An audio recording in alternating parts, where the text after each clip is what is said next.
Bonjour peuple de Dieu, je vous salue au nom tout-puissant de Jésus-Christ. Je disais que je vous salue au nom tout-puissant de Jésus-Christ. Nous sommes vainqueurs par Jésus-Christ. Nous sommes vainqueurs par Jésus-Christ.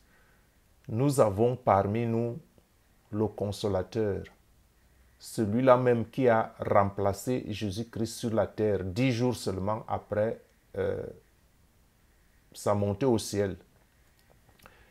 Et en ce jour du 19 mai 2024, jour de la commémoration de la descente du Saint-Esprit sur les apôtres du premier siècle, il y a de cela 2024 ans, le Seigneur me met à cœur de partager avec vous cet enseignement afin que vous viviez le Saint-Esprit, afin que vous viviez le Saint-Esprit de l'intérieur, au lieu de le fêter de l'extérieur. Hein? D'habitude, dans la religion, vous fêtez le Saint-Esprit de l'extérieur. Mais le Seigneur veut que le Saint-Esprit, son esprit, vive à l'intérieur de nous, que nous ayons son esprit en partage, en communion, en intimité, parce que Dieu recherche l'intimité. Et donc, le Seigneur me met à cœur de donner cet enseignement de comment être conduit par le Saint-Esprit. Le titre de l'enseignement, c'est « Comment être conduit par le Saint-Esprit ». Et le Saint-Esprit doit devenir ton meilleur ami, ton enseignant, ton guide, la lumière. Le Saint-Esprit doit devenir ta communion avec Dieu. Et voilà pourquoi, quelque part, sans m'en prendre aux théologiens, quelque part, les études et formations théologiques sont bonnes, mais peuvent passer à côté de cette grâce qui est le Saint-Esprit, parce que le Saint-Esprit est un don. Et que ce n'est pas parce que on a fait des études théologiques qu'on a forcément le Saint-Esprit. Ça, c'est important afin que qu'on ne vienne plus tromper le peuple de Dieu. Parce que même toi qui n'as pas fait des études, tu peux avoir le Saint-Esprit. Et c'est dans ce sens qu'on dit quelque part que la bonne nouvelle de Jésus-Christ est la bonne nouvelle des pauvres. Ce n'est pas le manque des études qui fait de vous forcément être un pauvre. Mais il faut comprendre que il faut cesser cette façon de raisonner et de penser que le Seigneur ne m'a rien donné, je n'ai pas fait des études, je ne peux rien. Non, le Saint-Esprit, c'est le Saint-Esprit de Dieu, le Saint-Esprit tout-puissant, le Saint-Esprit qui connaît tout. Et si le Saint-Esprit t'habite, tu verras bien que tu es capable de faire les choses. Et voilà pourquoi le Seigneur veut que son Saint-Esprit nous habite afin que nous cessions d'être des laissés pour compte. Et je disais donc que la communion avec Dieu est une affaire du Saint-Esprit. Ce n'est pas une affaire de grandes études. Ce n'est pas pour critiquer les études théologiques et les formations théologiques. La connaissance qui est dans la lumière du Saint-Esprit dépend plutôt de notre degré de purification, et notre degré de sanctification.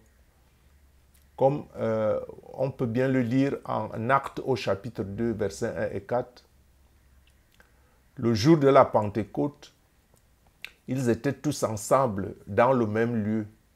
Et tout à coup, il vint du ciel un vent impétueux et il remplit toute la maison où ils étaient assis, parce que le Seigneur leur avait recommandé d'attendre à Jérusalem avant que le Consolateur ne vienne. Donc, ils étaient tous assis dans la même maison. Et des langues semblables à des langues de feu, leur apparurent, séparés les uns des autres, et se posèrent sur chacun d'eux. Et ils furent tous remplis du Saint-Esprit et se mirent à parler d'autres langues. Ils se mirent à parler d'autres langues selon que l'Esprit leur donnait de s'exprimer. Et vous voyez donc que quand je parle des études, ce n'est pas que j'ai quelque chose contre les études, mais c'est que le Saint-Esprit leur a fait parler d'autres langues qu'ils n'avaient pas apprises auparavant. Et donc, c'est une question de foi, c'est une question de purification, c'est une question de sainteté, c'est une question de la recherche de l'intimité avec Dieu.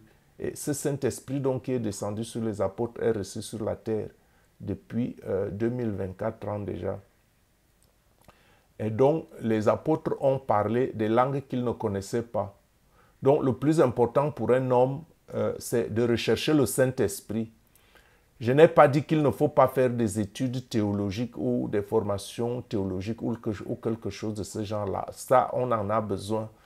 Mais les études sans Saint-Esprit peuvent conduire à ce que Jésus reprochait déjà aux pharisiens, aux dirigeants spirituels de son époque, d'être des dirigeants aveugles qui empêchaient le peuple d'accéder à la connaissance de Dieu et de son royaume.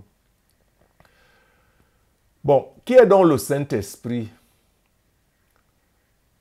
Le Saint-Esprit est, ma foi, à ma façon, le Saint-Esprit est la personne la plus importante sur la terre maintenant. Le Saint-Esprit est la personne la plus importante sur la terre maintenant. Le Saint-Esprit est le remplaçant de Jésus à cette époque des temps de la fin.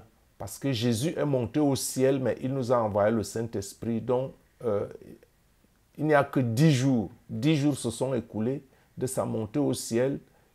Il a envoyé 10 jours après le Saint-Esprit. Donc, il est parti. Il a promis qu'il ne nous laisserait pas orphelins. Et donc, en partant, il n'est plus personnellement sur la terre. Il a donc envoyé un remplaçant, le Saint-Esprit, donc un remplaçant. Et c'est la personne la plus puissante sur la terre pour le moment. Et il faut que les enfants de Dieu en prennent conscience.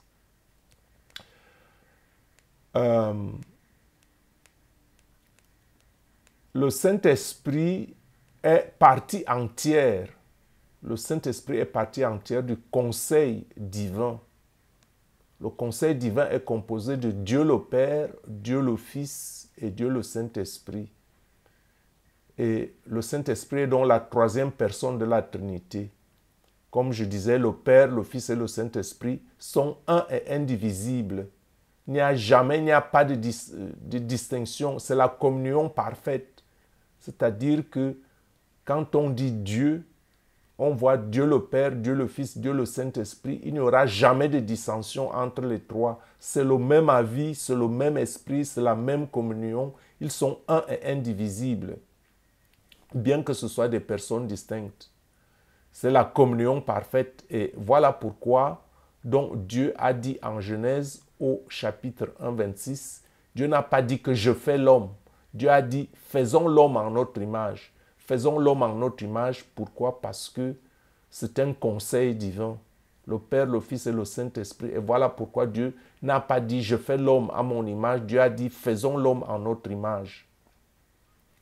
Genèse 1, 26. Faisons l'homme à notre image, selon notre ressemblance, et qu'il domine sur les poissons de la mer, sur les oiseaux du ciel, sur le bétail, sur toute la terre et sur tous les reptiles qui rampent sur la terre. Le verset 27 dit, Dieu créa l'homme à son image. Il le créa à l'image de Dieu. Donc, Dieu est Père, Fils et Esprit. Et cette image en l'homme, qui est donc l'image de Dieu, est corps, âme et esprit. Hein? Je l'ai déjà dit que Dieu est Père, Fils et Esprit. Et quand Dieu crée l'homme en son image, l'homme a aussi trois parties, c'est-à-dire le corps, l'âme et l'esprit. Bon, on voudra bien voir qu'est-ce qui correspond à quoi si Dieu nous le permet. Hein? Le corps correspond à quoi? L'âme correspond à quoi? L'esprit correspond à quoi? Hein? Parce qu'il y a corps, âme et esprit, et puis Père, Fils et Esprit. L'homme est donc quelque part l'image de Dieu.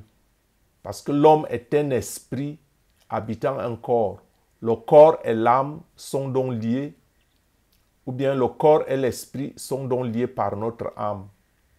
L'âme étant le siège de nos émotions telles que l'amour, telles que la haine et nos sentiments. Et par conséquent, ces sentiments que nous avons, Dieu éprouve les mêmes sentiments parce que nous sommes à son image et à sa ressemblance. Il éprouve les mêmes sentiments, mais ces sentiments sont de tout un autre degré. L'homme ayant donc perdu l'image de Dieu à cause de ce qui s'est passé au jardin d'Éden, il est nécessaire que l'enfant de Dieu, donc comme l'enfant prodige, reconnaisse son état, retrouve le chemin de la maison paternelle et revienne au Père pour être restauré. Je dis que l'homme ayant perdu son image par Adam et Ève à cause de la tromperie qui a eu lieu au jardin d'Éden, l'enfant de Dieu aujourd'hui est reconnaissant à Dieu et s'humilie. Et comme l'enfant prodigue, doit donc retrouver le chemin de la maison paternelle et revenir au Père pour être restauré et retrouver l'honneur et les trésors qu'il a perdus à travers ses ancêtres. Parce que par un seul homme, tous ont péché. Et maintenant, donc, par un autre homme, cette image doit être restaurée. Et cette restauration a déjà eu lieu il y a 2000 ans. Jésus-Christ étant notre Sauveur et notre Rédempteur, il faut le reconnaître. Et il faut donc que nous, maintenant, nous faisions aussi notre marche en portant notre croix. Et notre croix n'est pas toujours ce que l'on pense. Notre croix ne veut pas toujours dire la souffrance. J'ai déjà traité ce thème, je ne veux pas revenir dessus maintenant. On en reviendra probablement si Dieu nous donne l'occasion. Et donc, voilà pourquoi nous ne pouvons donc rien faire. Nous ne pouvons rien faire parce que nous avons perdu notre image et comme donc des enfants prodiges, nous devons retrouver le chemin vers le Père grâce à Jésus afin que notre image et notre ressemblance de Dieu soient restaurées. Et voilà pourquoi, pour le moment, nous ne pouvons rien faire à cause du fait que nous avons dilapidé nous-mêmes notre héritage par le péché. Hein, et ceci en grande partie à cause de l'héritage sanguin.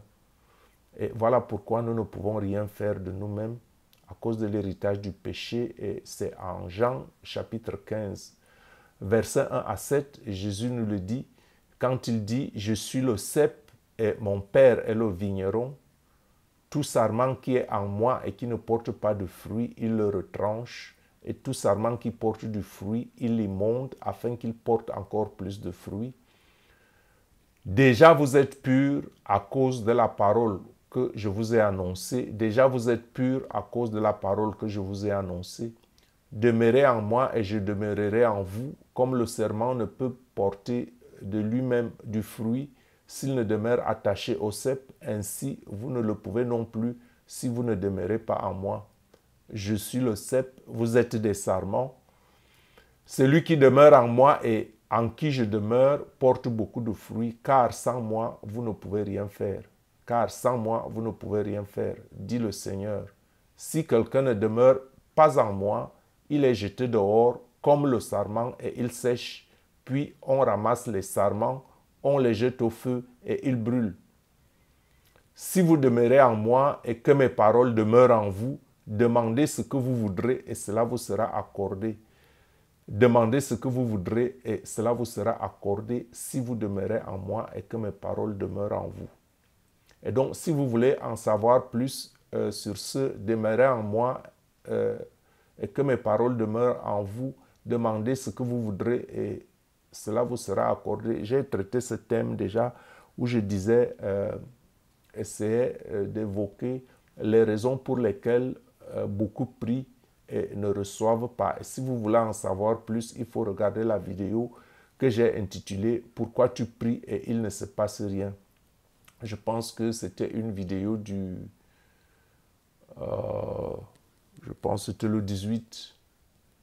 Le 18, c'était une vidéo du 18 mai 24. Bon, revenons maintenant sur ce passage de Jean 15, 1 à 7 que j'ai choisi. J'ai choisi ce passage parce qu'il a deux sujets très importants qu'il nous enseigne. J'aurais pu choisir un autre sujet en Actes des Apôtres ou, comme je l'ai lu tout à l'heure, en Actes des Apôtres au chapitre 1.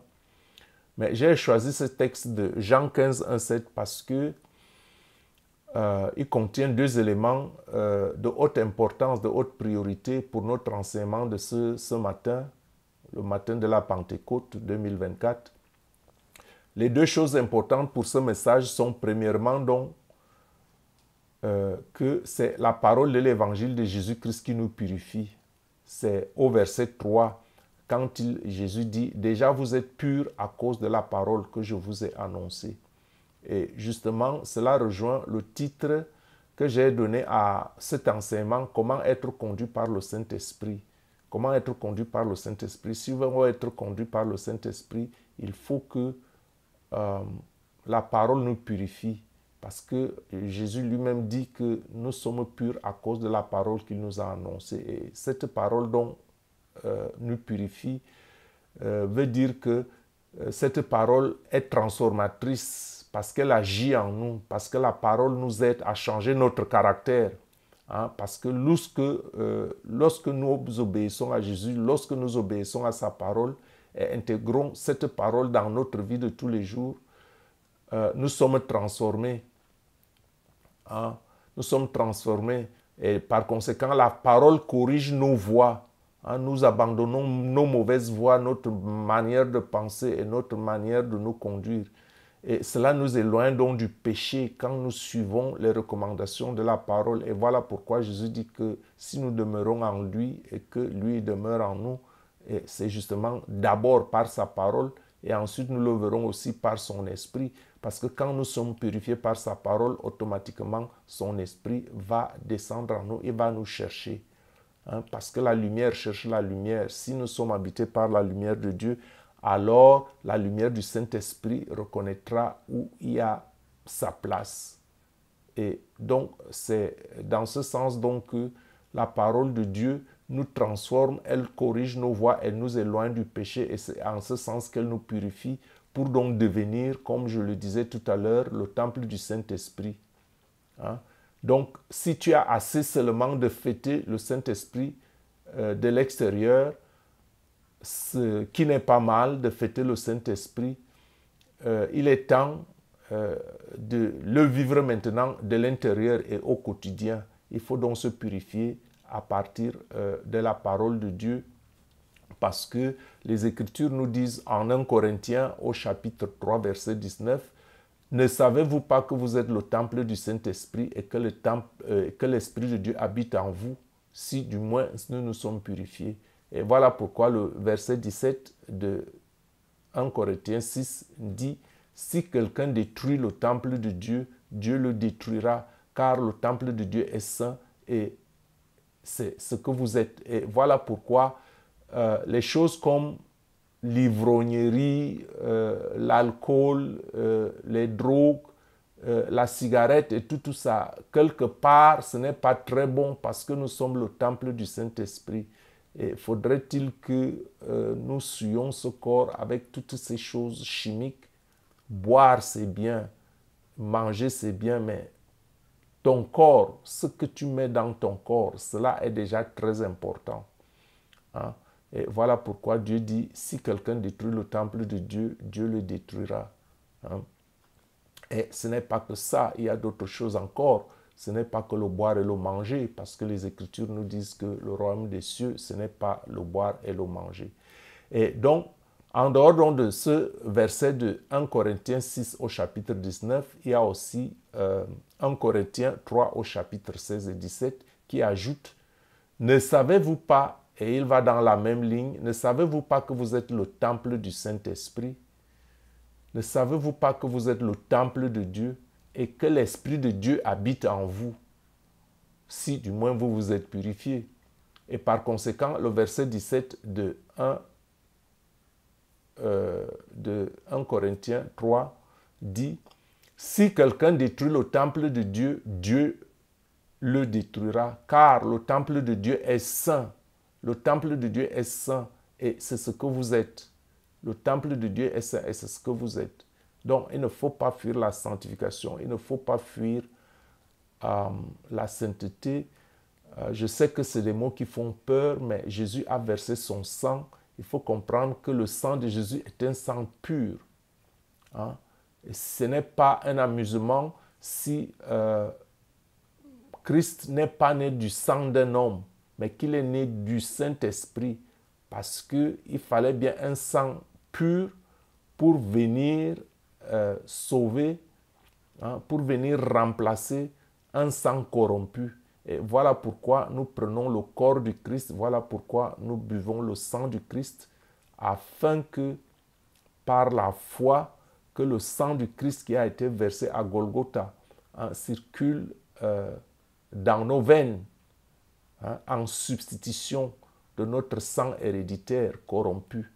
Et voilà pourquoi c'est très important d'avoir accepté Jésus, d'être enfant de Dieu, d'avoir accepté le sacrifice à la croix, parce que cela a toute son importance pour nous, pour les chrétiens. Et c'est vrai que beaucoup d'enfants de Dieu, par leur mode de vie, ont fini par chasser l'Esprit Saint qui est en eux depuis. Peut-être qu'ils ont reçu l'Esprit Saint le jour de leur baptême, ou alors, je ne sais pas, peut-être que en acceptant Jésus, ils ont reçu le Saint-Esprit.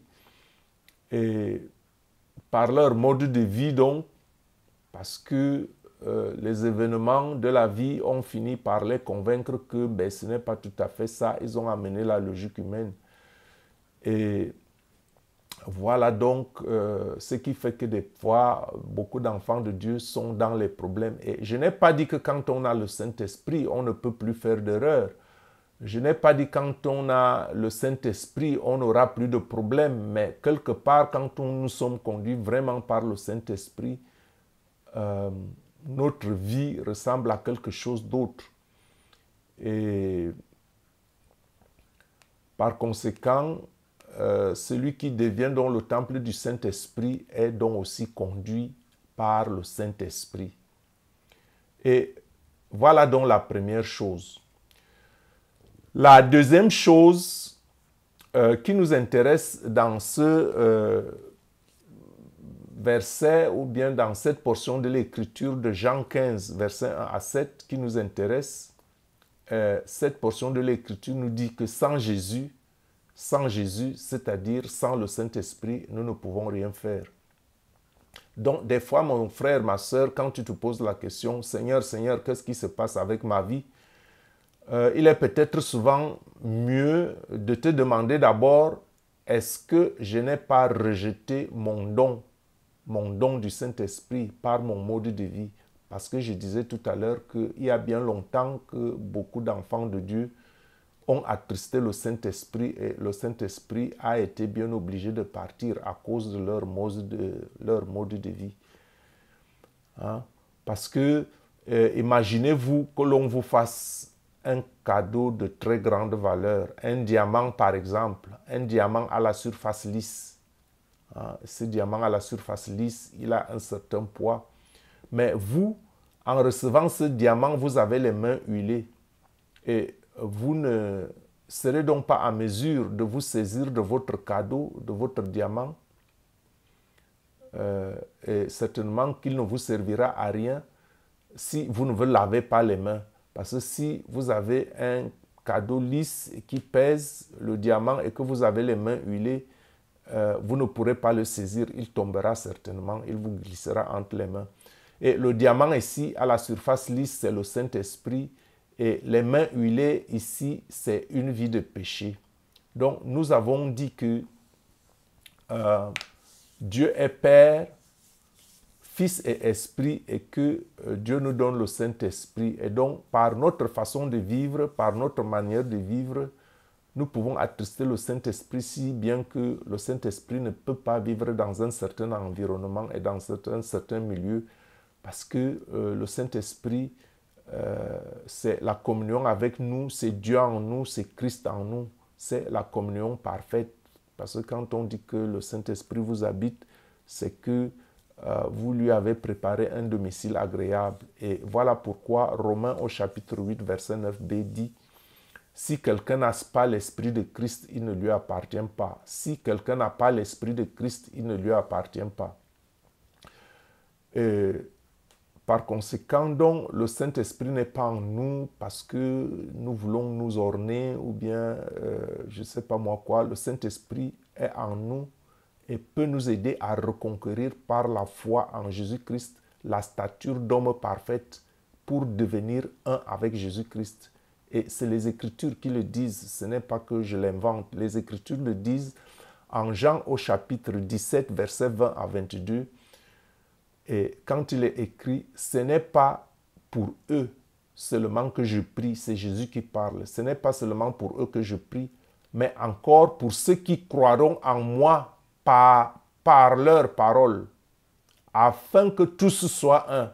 Comme toi, Père, tu es en moi, et comme je suis en toi, afin que eux aussi soient un avec nous, pour que le monde croie que tu m'as envoyé. Hein? Donc, Jésus-Christ dit ici que le but final du Saint-Esprit, puisque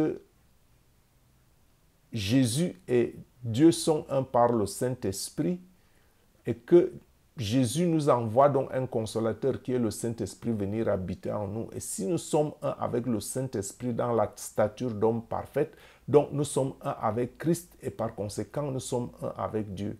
Je sais que c'est des doctrines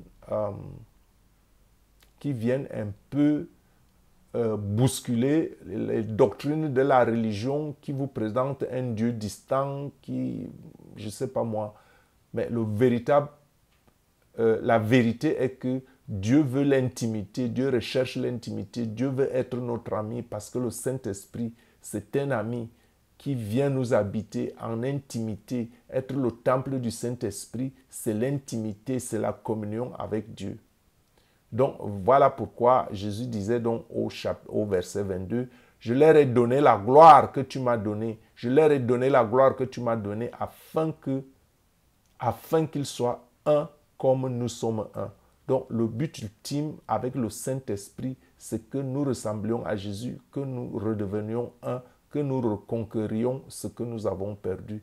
Et voilà donc pourquoi l'homme, ayant perdu l'image de Dieu, le Père envoie donc le Fils pour restaurer en l'homme l'image perdue. Le Fils est donc la parole qui était auprès du Père dès le commencement du monde, comme on peut le lire en Jean au chapitre 1, verset 1. Au commencement était la parole, et la parole était Dieu, et la parole était Dieu. La parole était Dieu, elle était au commencement avec Dieu. Toutes choses ont été créées par elle, et rien de ce qui a été fait n'a été fait sans elle. En elle était la vie, et la vie était la lumière des hommes. La lumière luit dans les ténèbres, et les ténèbres ne l'ont point reçue. Et on continue au verset 9. Cette lumière était la véritable lumière qui, en venant dans le monde, éclaire tout homme. Éclaire tout homme, éclaire tout homme. Elle était dans le monde et le monde a été fait par elle et le monde l'a point connue. Et elle est venue chez les siens et les siens ne l'ont pas reçue. Mais à tous ceux qui l'ont reçue, à ceux qui croient en son nom, elle a donné le pouvoir de devenir enfants de Dieu. Donc la parole de Dieu qui est Christ Jésus, qui est descendu pour nous libérer de l'esclavage du péché. Quand il est donc monté au ciel, il nous a envoyé son esprit. Et c'est cet esprit qui est sur la terre qui peut vivre en nous. Et quand nous avons donc cet esprit, nous sommes un avec Christ. Nous sommes un avec Christ. Et voilà pourquoi il est écrit à tous ceux qui l'ont reçu, ceux qui ont reçu la parole de Dieu, cette parole qui nous purifie. Ceux qui croient en son nom, elle a donné le pouvoir de devenir enfant de Dieu. Et voilà pourquoi les Écritures disent quelque part en Romains 8 au chapitre 9, en Romains au chapitre 8, verset 9b, que ceux qui n'ont pas l'Esprit de Dieu ne sont pas fils de Dieu. Hein? Parce que c'est cette parole qui est la lumière qui est venue dans le monde qui nous a donné le pouvoir de devenir enfants de Dieu. Et c'est pourquoi si nous n'avons pas la parole de Dieu, Et si nous n'avons pas l'Esprit Saint de Dieu, nous ne sommes pas en réalité des enfants de Dieu. Il faut sortir de la religion. Hein? Les enfants de Dieu, donc, lesquels sont nés non pas du sang, ni de la volonté de la chair, ni de la volonté de l'homme, mais de Dieu. Parce que cette naissance-là, c'est la nouvelle naissance. Ce n'est pas notre naissance héréditaire par nos parents. La nouvelle naissance, c'est la nouvelle en Christ, c'est-à-dire que nous avons reconnu Christ comme Sauveur et Seigneur, et par son sang, il nous lave, il nous purifie, et nous ayant purifiés, nous suivons ses voies à travers son évangile, l'évangile vrai de Jésus-Christ. Et c'est cet évangile qui nous dit que Jésus nous envoie comme remplaçant, comme consolateur, un ami fidèle qui est donc le Saint-Esprit. Et c'est ce Saint-Esprit qui fait que dans la stature d'homme parfaite, que nous devenions un avec Jésus-Christ, avec le Seigneur. Ça, c'est la vérité de l'évangile et c'est pour ça que l'évangile est une bonne nouvelle. Hein? Donc, ce verset nous fait comprendre que pour être guidé par le Saint-Esprit, il faut suivre la voie de la parole et la voie du Saint-Esprit. Nous avons donc à suivre deux voies. La voie de la parole de Dieu. La voie de la parole de Dieu nous parle à travers les Saintes Écritures. Dans la Bible, c'est la parole qui est écrite. Et maintenant, quand on est avancé, quand on est mature, on est donc habité par le Saint-Esprit. Et le Saint-Esprit peut donc nous guider comme étant une personne distincte du Père et du Fils, la personne de la Trinité, qui est donc l'esprit de puissance de Dieu qui peut descendre en nous quand on a la parole de Dieu, quand on s'est sanctifié, quand on s'est purifié. Et quand cet esprit nous habite, elle nous donne donc la force, la lumière, la force de Dieu, la lumière de Dieu, la grâce de Dieu. Elle nous apporte la consolation, elle nous apporte l'inspiration, elle nous apporte l'enseignement. C'est l'esprit de vérité qui nous enseigne donc dans toute la vérité. Et voilà pourquoi, quand on est un chrétien mature, on se laisse conduire par les Écritures et par la lumière du Saint-Esprit, tout en sachant que le Saint-Esprit connaît plus. Et le Saint-Esprit peut même nous révéler les choses que Jésus-Christ ne nous a pas encore enseignées. Donc, la parole de Dieu donc est faite pour préparer une habitation agréable au Saint-Esprit, parce que quand nous faisons de la parole de Dieu cette parole nous purifie, et quand nous sommes purifiés, notre temple devient donc un temple propre à l'habitation du Saint-Esprit. Et la parole prépare donc en ce sens une habitation agréable au Saint-Esprit par la transformation qu'elle opère en nous, par l'obéissance à la parole. Et le Saint-Esprit nous guide donc par la lumière de la parole, parce que le Saint-Esprit et la parole deviennent donc quelque part un. Parce que si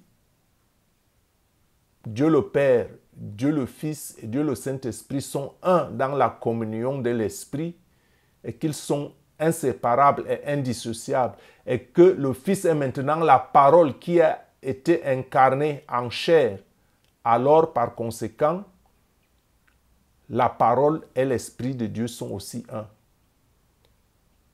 Parce que n'oubliez pas que le Fils est la parole, Jésus est la parole, Jésus et la parole sont un, et la parole et esprit et vie sont aussi un. Donc le Père, le Fils, l'Esprit et la parole sont une seule et même chose. Par conséquent, celui qui est donc conduit par la parole est conduit par l'Esprit, et la lumière de la parole, et c'est le même Esprit qui planait donc dès le commencement aussi au-dessus des eaux, comme nous disent les Écritures en Genèse 1, du verset 1 au verset 2, qu'au commencement, Dieu créa les cieux et la terre. La terre était informe et vide, il y avait des ténèbres sur la surface de l'abîme, et l'Esprit de Dieu se mouvait au-dessus des eaux. Hein? L'Esprit de Dieu est donc la source de la création, et c'est le même Esprit qui a reposé sur Jésus-Christ. Hein? Le même Esprit qui a reposé sur Jésus-Christ le temps de son ministère terrestre. Pas seulement le temps de son ministère terrestre, parce que l'Esprit de Dieu, c'est l'Esprit de Dieu qui est depuis la création, mais c'est cet Esprit quand même qui a reposé sur lui. C'est par cet Esprit qu'il est né, qu'il a été conçu dans le sein de Marie. Et c'est le même esprit qui l'a ressuscité des morts. Et c'est toujours le même esprit qui est descendu sur les apôtres sous forme de langue de feu. Donc nous fêtons la commémoration à la Pentecôte en ce dimanche du 19 mai 2024. Et une fois de plus, je vous souhaite une bonne fête de la commémoration de la Pentecôte, de la descente de l'Esprit Saint sur les apôtres. Et je souhaite que, à partir de cette année, que vous viviez le Saint-Esprit de l'intérieur et non le fêter seulement de l'extérieur. Hein? Il est vrai que l'Esprit Saint ne descendra plus aujourd'hui sous forme de langue de feu, hein, parce que l'Esprit Saint peut se révéler sous différents aspects. Il est descendu sur Jésus comme une colombe, mais n'est pas une colombe. Parce que beaucoup représentent l'Esprit Saint comme une colombe. L'Esprit Saint n'est pas une colombe. Les Écritures disent seulement que une voix se fit entendre du ciel et l'Esprit Saint est descendu comme une colombe. L'Esprit Saint n'est pas une colombe. Et l'Esprit Saint est descendu sur les apôtres comme des langues de feu. Hein? C'est vrai que quelque part, l'Esprit Saint, c'est un feu purificateur. Hein? C'est un feu ardent. Et le même esprit est apparu à Moïse comme un buisson ardent. Et donc l'Esprit Saint peut se manifester sous différentes autres formes. Hein? Moi, je ressens souvent la présence du Saint-Esprit comme un souffle doux.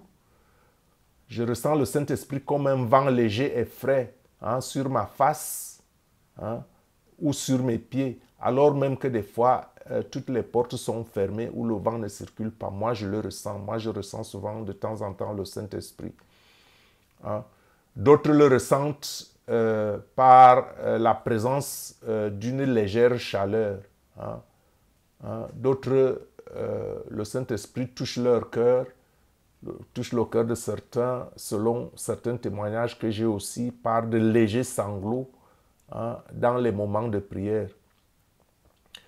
Et pourtant, l'Esprit Saint n'est ni colombe, ni vent, ni chaleur, ni sanglot. Ce sont entre autres juste différentes manifestations afin que vous sachiez que le Saint-Esprit, on ne le voit pas, mais on peut le ressentir, on le ressent.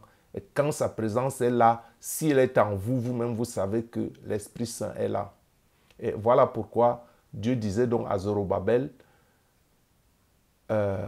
pour étayer mon idée que ce n'est pas une manifestation quelconque. Dieu disait donc à Zorobabel en Zacharie au chapitre 4, verset 6, « C'est par mon esprit, dit l'Éternel des armées. » Hein? Ce n'est ni par la puissance, ni par la force, mais c'est juste par mon esprit.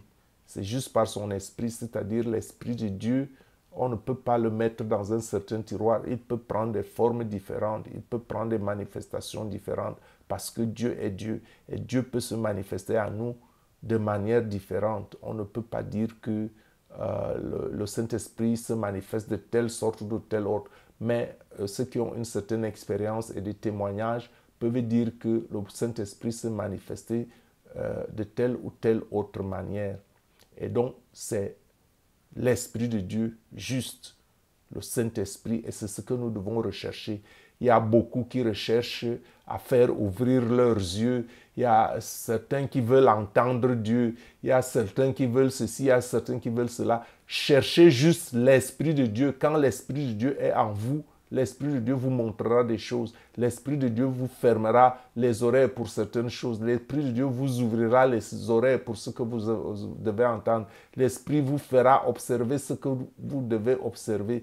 Voilà, il faut juste rechercher l'Esprit de Dieu, l'œil ouvert et tout ça. Vraiment, c'est la religiosité, c'est de la divination. Cherchons tout simplement l'Esprit du Christ. C'est le même Esprit créateur que Christ nous donne comme consolateur parce qu'il compatit avec nous dans le combat cruel que nous devons mener contre le tentateur. Hein? C'est cet esprit qui est donc décrit en Jean au chapitre 7, en Jean 16, chapitre 16, versets 7 et 8, quand Jésus disait « Cependant, je vous dis la vérité, il vous est avantageux que je m'en aille. » Parce que j'ai dit tout à l'heure que le Saint-Esprit est le remplaçant de Jésus-Christ parce que tout le monde crie Jésus, Jésus, Jésus, Jésus, mais nous ignorons le Saint-Esprit parce que Jésus n'étant plus sur terre, il nous a envoyé un consolateur, il nous a envoyé son remplaçant et ce remplaçant-là, ce n'est pas de la blague, c'est le Saint-Esprit. C'est lui qui est sur terre maintenant, ce n'est pas Jésus directement, mais Jésus est présent par son esprit. Et voilà pourquoi les Écritures disent que cependant, je vous dis la vérité, il vous est avantageux que je m'en aille. Qui s'en va? C'est Jésus-Christ qui s'en va. Car si je ne m'en vais pas, le consolateur ne viendra pas. Donc Jésus est parti 12 jours après, il nous a envoyé le Saint-Esprit et c'est cette fête que nous fêtons aujourd'hui. Et je le dis et je le répète, qu'il faut cesser de fêter donc le Saint-Esprit de l'extérieur. Il faut qu'à partir de cette année 2024, que nous recherchions l'intimité du Saint-Esprit afin qu'il nous habite parce qu'il est sur la terre depuis 2024 ans. Et nous pouvons le saisir, il est à notre portée si nous changeons nos mentalités, nos doctrines, nos attitudes religieuses pour rechercher véritablement ce qui est essentiel, le Saint-Esprit, l'ami intime, le consolateur. Il peut habiter en chacun de vous. Et donc, voilà pourquoi Jésus disait qu'il est avantageux pour nous, pour eux, qu'ils s'en aillent. S'il ne s'en va pas, le consolateur ne viendra pas. Et il est venu. Et si je m'en vais, je vous l'enverrai. Et il a tenu la parole. Et quand il sera venu, il convaincra le monde en ce qui concerne le péché, la justice et le jugement. Donc le Saint-Esprit en nous doit nous convaincre du péché, doit nous convaincre de la justice et doit nous convaincre du jugement. Le péché, pourquoi? Parce que le monde est dans le péché pour n'avoir pas cru en Jésus-Christ. La justice, pourquoi? La justice parce qu'ils ont crucifié Jésus alors qu'il n'avait jamais de péché et le Seigneur, Dieu éternel, lui a rendu justice en le relevant de la mort. Et voilà pourquoi il nous envoie le Saint-Esprit. C'est aussi la justice de Dieu, afin que nous ne soyons pas orphelins devant les atrocités de notre ennemi qui vole nos bénédictions, nos grâces et tout ce que le ciel nous donne. Et convaincre aussi le monde qu'il y aura un jugement à travers notre façon de vivre. Que le jugement a commencé maintenant et que le jugement commencera par l'Église de Jésus-Christ. Et ça, c'est le domaine réservé au Seigneur. Et bien que je me rende compte que beaucoup de chrétiens disent aujourd'hui Jésus, Jésus, Jésus et ne connaissent donc pas le Saint-Esprit. Parce que quand on dit Jésus, Jésus, Jésus, Jésus est monté au ciel, il est vivant, il est Dieu, il est parmi nous, mais il est parmi nous par son Esprit. Et c'est donc le Saint-Esprit que nous devons rechercher avec force. C'est le Saint-Esprit que nous devons louer. C'est le Saint-Esprit que nous devons demeurer parce qu'il est une personne distincte de la Trinité du conseil divin. Et c'est une personne, c'est une entité particulière que nous devons donc honorer et rechercher afin qu'elle vienne habiter parmi nous. Parce qu'aujourd'hui, quand on vous donne un remplaçant, vous criez toujours Jésus, Jésus. Jésus, c'est bon, c'est la voie, c'est le chemin, c'est la vérité, c'est la vie. Mais il nous laisse un consolateur, c'est le Saint-Esprit. C'est le Saint-Esprit qui nous ouvre les yeux, c'est le Saint-Esprit qui nous accompagne, c'est le Saint-Esprit qui nous guide, c'est le Saint-Esprit qui devient donc notre meilleur ami.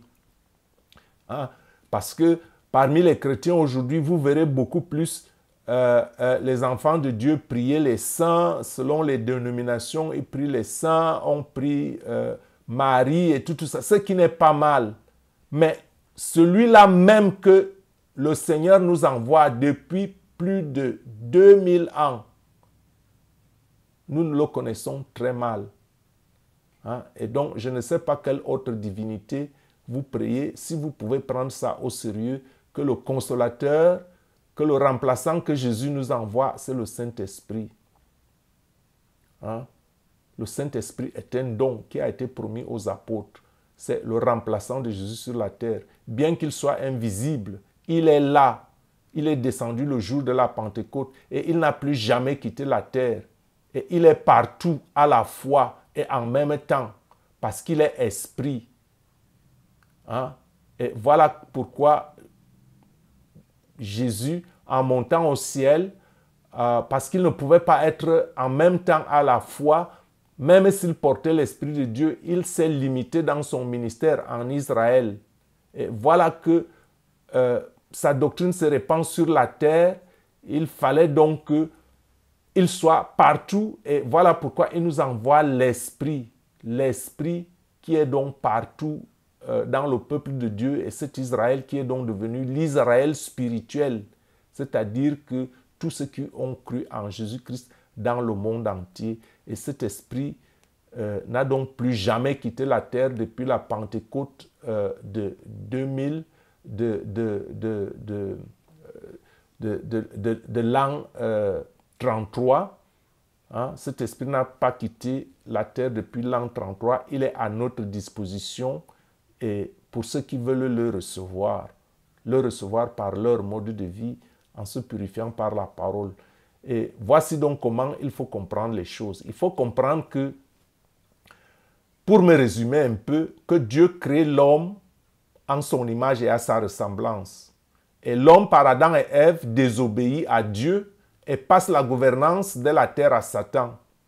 L'homme devient donc esclave de Satan et du péché.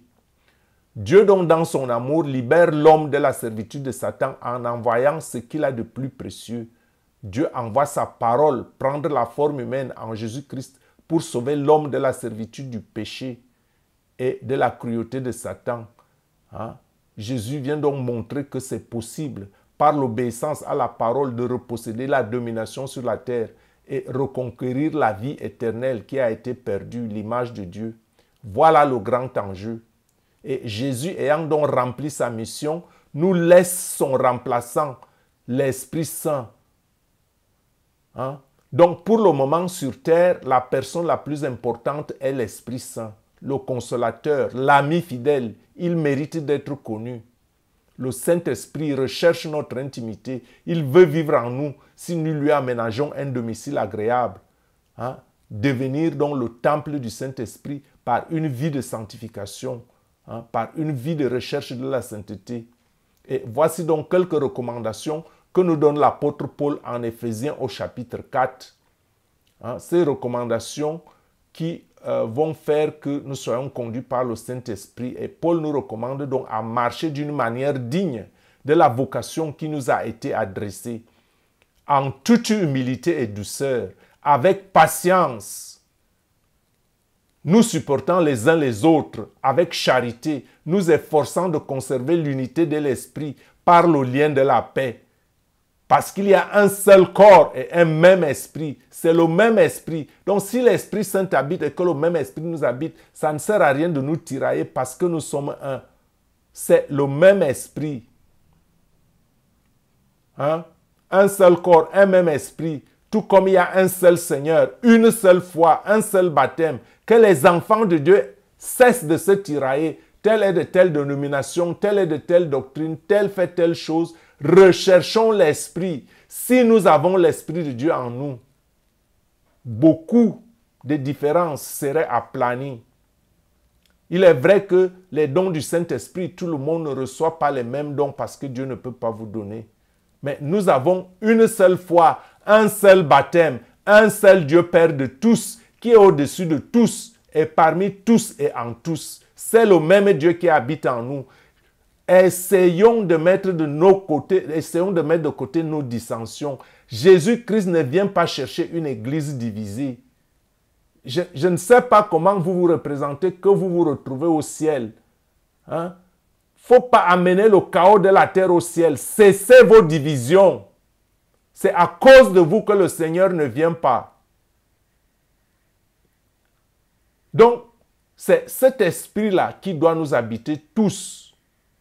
Et c'est cet esprit qui a donné les uns comme apôtres, qui donne les autres comme prophètes, qui donne les autres comme évangélistes, qui donne les autres comme pasteurs et docteurs, pour le perfectionnement des saints, en vue de l'œuvre du ministère de l'édification du corps du Christ.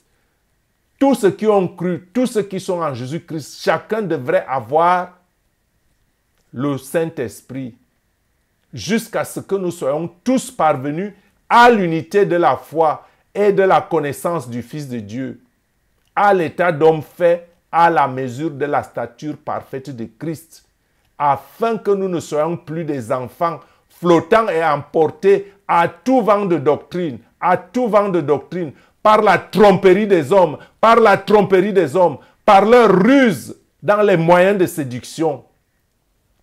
Mais que professant la vérité dans la charité, professer la vérité dans la charité, nous croissions à tous égards en celui qui est le chef et qui est Christ, qui nous donne cet esprit dont nous fêtons la commémoration du 2024e anniversaire aujourd'hui. C'est de lui et grâce à tous les liens de son assistance que tout le corps, bien coordonné et formant un solide assemblage, tire son accroissement selon la force qui convient à chacune de ses parties et s'édifie lui-même dans la charité. Et voici ce que tu dois donc poursuivre pour être guidé par le Saint-Esprit. Voici ce que nous disent les Écritures. Et voici ce que déclare le Seigneur. C'est que tu ne dois plus marcher comme les païens qui marchent selon la vanité de leurs pensées. Ils ont l'intelligence obscurcie. Ils sont étrangers à la vie de Dieu à cause de l'ignorance qui est en eux.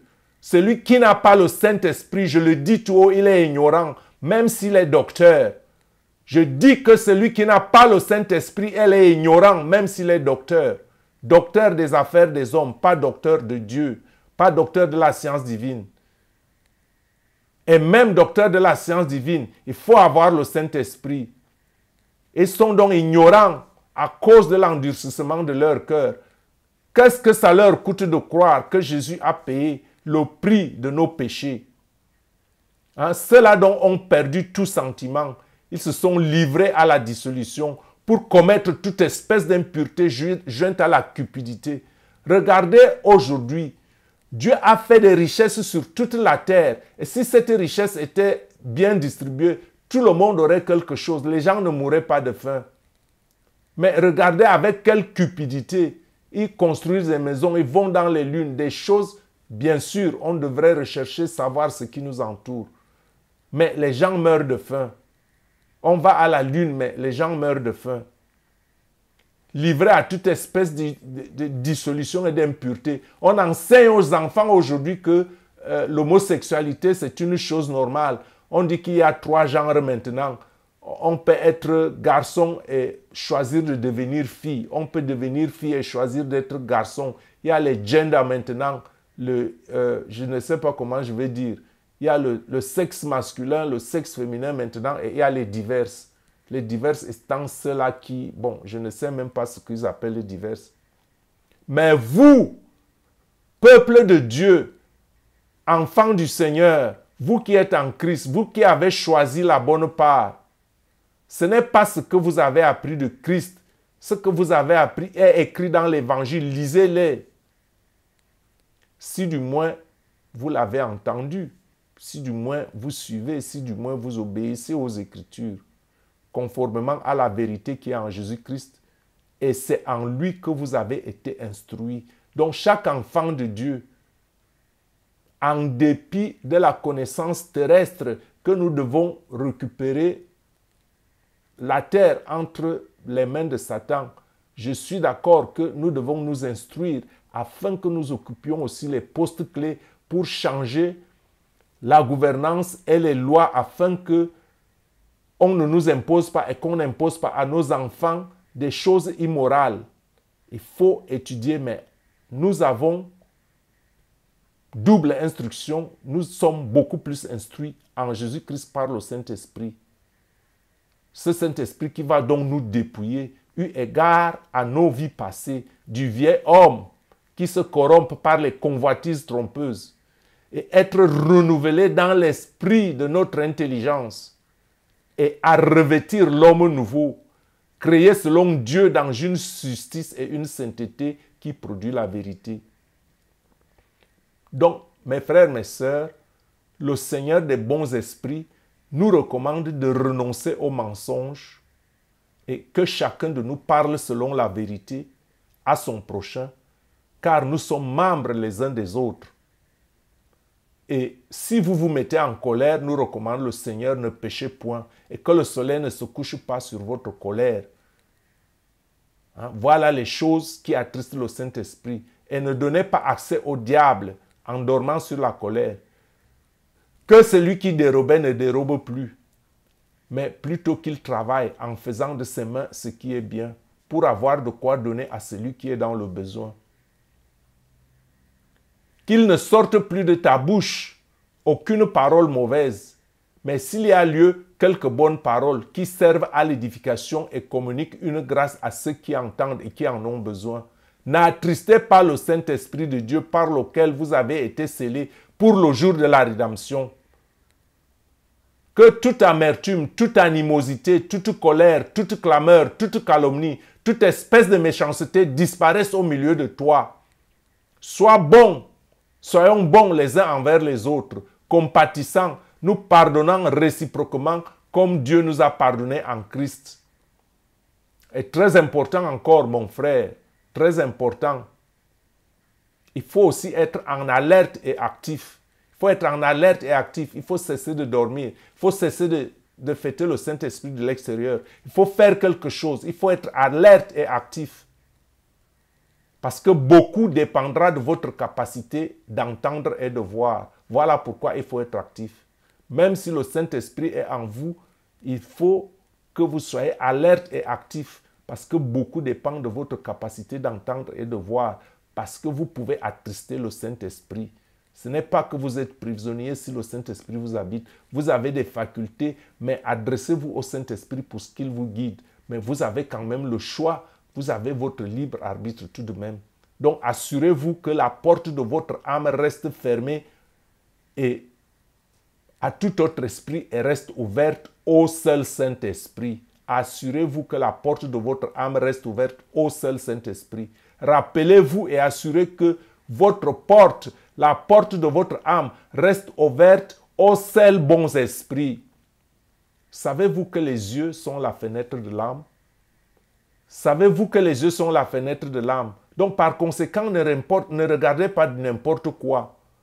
Ne regardez pas par exemple la nudité de vos parents. Ne regardez pas la nudité de vos parentés proches ou éloignés. Et éloignez-vous de la pornographie. Cela suit votre âme. Parce que l'œil est la fenêtre de l'âme. Cependant, l'œil aime voir. Ça, je ne le nie pas. Je sais que l'œil aime voir. Mais choisissez ce que vous devez voir afin de ne pas souiller votre âme. Apprenez aussi à bien observer et à bien voir afin de ne pas confondre un ennemi à un frère. Observez bien à bien voir et à bien comprendre afin de ne pas confondre un ennemi à un frère. Priez pour le discernement, pour l'esprit de discernement et ne soyez pas séduits. Parce qu'il ne faut pas non plus confondre celui qui vient vous aider à un adversaire. Hein? Celui qui vient vous aider peut venir comme une personne pauvre, comme une personne qui vous commande quelque chose. Mais en fait, c'est sous cette forme que Dieu l'envoie. Quand vous l'aurez aidé, vous verrez que les choses se développeront d'une autre manière. Avec le temps, c'est cette personne même qui vous en sortira de votre là où vous êtes, ou bien même vos enfants. Donc, il faut avoir le discernement et de ne pas confondre donc un ennemi à un ami, ne pas confondre celui qui vient vous aider à un adversaire. Apprenez aussi à écouter et entendre la voix silencieuse, la voix intérieure douce de votre cœur, si le Saint-Esprit vous habite. Par conséquent, n'écoutez pas n'importe quoi. Écoutez plus les chansons et les paroles qui bâtissent votre foi. Ne prenez jamais de décision dans une situation qui vous fait perdre la paix. Ou alors que lorsque votre cœur, vous voulez prendre une décision, votre cœur commence à battre et que vous avez perdu votre paix, sachez que cela ne vient pas de Dieu, cela ne vient pas du Saint-Esprit, parce que le Saint-Esprit, c'est la voix douce. Parce que Satan aussi cherche à vous parler, hein, et beaucoup plus avec une voix redondante, n'est-ce pas? Donc, laissez-vous conduire par le souffle de l'Esprit. J'ai parlé de ça dans l'enseignement intitulé « Les mystères du royaume » que j'ai publié dernièrement. Les mystères du royaume. Vous pouvez aussi chercher cette vidéo et la lire. Il y a une information importante là-bas. Et nous avons donc reconnu dans cette vidéo en Ézéchiel au chapitre 1, verset 19 à 21, nous avons reconnu que C'est l'esprit qui donne la vie et le mouvement. C'est l'esprit qui donne la vie et le mouvement, comme cela est écrit en Ézéchiel au chapitre 1, versets 19 à 21. Et comme nous avons lu que quand les animaux marchaient, les roues cheminaient à côté d'eux. Et quand les animaux s'élevaient de terre, les roues s'élevaient aussi. Ils allaient où l'esprit les poussait. Ils allaient où l'esprit les poussait à aller. Et les roues s'élevaient avec eux, car l'esprit des animaux était dans les roues. Quand ils marchaient, elles marchaient. Quand ils arrêtaient, elles s'arrêtaient. Et quand ils s'élevaient de terre, les roues s'élevaient avec eux, car l'esprit des animaux était dans les roues. Donc, mon frère, ma soeur, laisse-toi conduire par l'esprit. Laisse-toi conduire par l'esprit. Sois comme un petit bateau à voile sans moteur. Un petit bateau à voile sans moteur sur l'eau. Laisse-toi conduire par le vent de l'esprit qui pousse par la voile sans résister. Le petit bateau, c'est vous. Les eaux, c'est la parole de Dieu qui vous purifie. Et le vent, c'est le Saint-Esprit qui descend sur vous. Du moins, si vous faites de la place au Saint-Esprit dans votre vie et que vous soyez le temple du Saint-Esprit. Parce que quelque part, il en sera fait à chacun selon sa foi et la mesure du Saint-Esprit sera à la hauteur des sacrifices que vous aurez consentis. La place et l'amour que vous aurez donné à la parole du Seigneur dans votre cœur, ce sera qui fera la mesure du Saint-Esprit, de la part du Saint-Esprit qui viendra en vous, plus votre part, que le Seigneur ajoute. Hein? Parce que le Seigneur dit en Apocalypse au chapitre 3, verset 19, il dit « Moi, je reprends et je châtie tout ce que j'aime. Aie donc du zèle, aie donc du zèle, aie donc du zèle et répands-toi. Voici, je me tiens à la porte et je frappe. Si quelqu'un entend ma voix et ouvre la porte, j'entrerai chez lui, je souperai avec lui et lui avec moi. Et celui qui vaincra, je le ferai asseoir avec moi sur mon trône, comme moi j'ai vaincu et me suis assis avec mon Père sur son trône. » Donc, les Écritures nous disent que c'est nous. Il y a beaucoup dépend de nous. Parce que quand nous disons le Saint-Esprit, que le Saint-Esprit vient à la mesure de la place que nous faisons dans notre cœur. Si nous fermons notre cœur, le Saint-Esprit n'y entrera pas. Et si nous ouvrons notre cœur, voilà pourquoi le Seigneur dit, si je frappe à la porte de ton cœur, si tu m'ouvres, je descends, je souperai avec toi. Et quand tu m'ouvres, c'est toi qui décides de combien de temps le Seigneur devra rester dans ton cœur ou de combien de place tu feras dans ton cœur, parce que le Saint-Esprit est un gentleman, le Saint-Esprit ne te force pas. Le Saint-Esprit est un don, parce qu'un cadeau forcé n'est pas un cadeau de valeur. Et voilà pourquoi le Seigneur dit, et comme il nous aime, il nous encourage, hein, il viendra donc souper avec nous quand nous lui ouvrons notre cœur, et la mesure du Saint-Esprit viendra aussi en nous à la hauteur du sacrifice que nous verrons, que nous donnerons pour la parole de Dieu, et le sacrifice que nous ferons pour nous sanctifier, et le sacrifice que nous ferons, la place que nous donnerons à Dieu dans notre cœur. C'est à la mesure de cela que le Saint-Esprit descendra aussi en nous. Et donc, celui qui vaincra, dit le Seigneur, je le ferai asseoir avec moi sur mon trône, comme moi j'ai vaincu et je me suis assis avec mon Père sur son trône. Dit les Écritures. Et voilà pourquoi donc Dieu disait, créons l'homme à notre image et à notre ressemblance. Hein? Le Père créateur de toutes choses, donc, qui nous envoie le Fils, et le Fils nous envoie le Saint-Esprit, notre meilleur ami, avec qui nous pouvons faire un... Bon, prions pour ne pas être trop long. Prions. Seigneur, donne-nous de saisir pleinement ton esprit, qui est un don de ceux qui marchent dans l'obéissance de ta parole. Seigneur, donne-nous de comprendre qu'à travers le sacrifice du jeûne, nous pouvons atteindre une autre dimension de ton esprit. Esprit Saint, viens et prends place en moi et purifie ton temple afin que ton séjour en moi te soit agréable. Nous avons prié au nom tout puissant de Jésus-Christ, qui est le chemin, qui est la vérité et la vie. Seigneur, je voudrais, avant de clôturer cette prière, pouvoir te rappeler ta parole en Jean au chapitre 14, verset 16. Quand tu as dit, « Et moi, je prierai le Père, et il vous donnera un autre consolateur, afin qu'il demeure éternellement avec vous, l'Esprit de vérité que le monde ne peut recevoir, parce qu'il ne le voit point et ne le connaît point, mais vous le connaissez, car il demeure avec vous et il sera avec vous. » Seigneur, nous faisons de cette parole la nôtre et que le Saint-Esprit descende dans nos vies par le biais de la parole, ta parole qui nous purifie. Mon frère, ma sœur, dis donc avec moi pour clôturer. Dis avec moi, Saint-Esprit, enseigne-moi dans toute la vérité.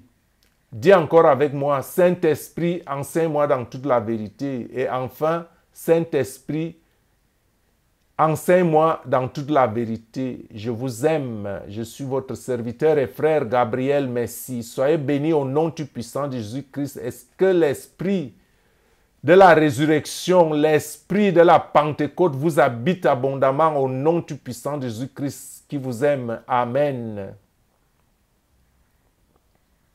Shalom.